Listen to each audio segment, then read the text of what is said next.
Wow. Munggo na may gata, na may kalabasa, na may okra, na may sitaw, may papaya at talong. Tapos, yung sahog nito is daing.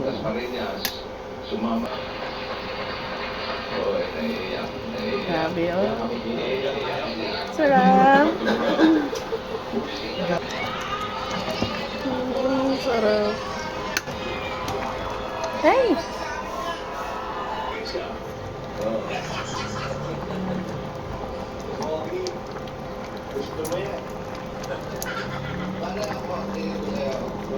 Alam niyo, ang sarap-sarap nito. Yung may langka. May langka, may munggo. Yung mix-mix na siya. Pero masarap dito yung may munggo na may langka. Totong Bisaya lang siya. Simple-simple lang. Lalagyan na natin ng sahog. Yan ang sahog namin. Isda. Isda. Oh, yummy. Yummy, yummy.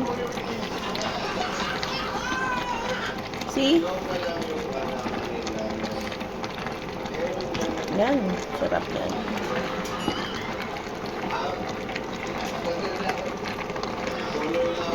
Oh.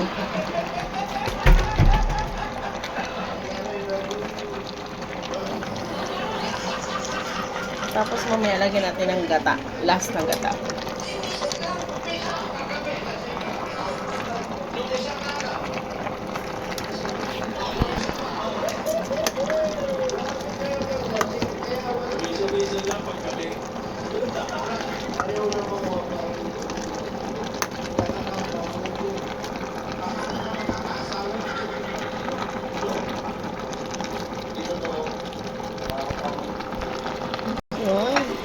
Nilagay natin sa ilalim yung sahog ko.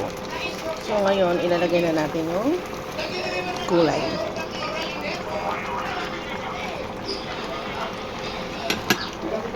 Makaka-appreciate lang ito ng ulam na ito ay yung Bisaya.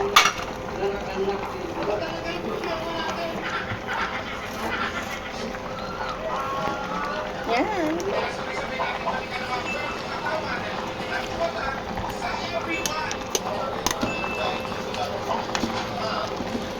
Ganyan siya. Kung natin haluin masyado. Yun.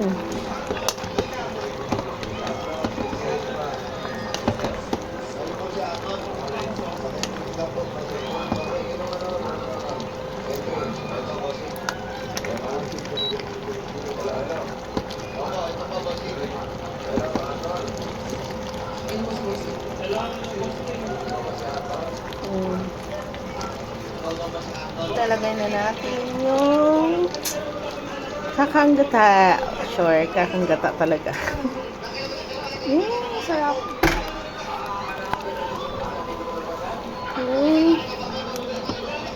Wala natin siya magkakaroon.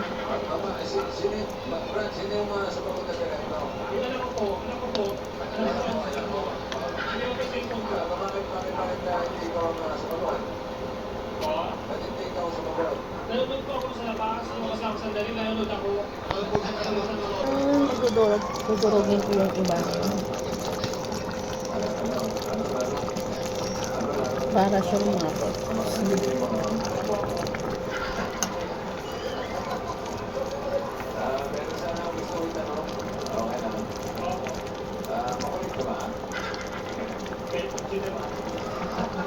Ang sarap.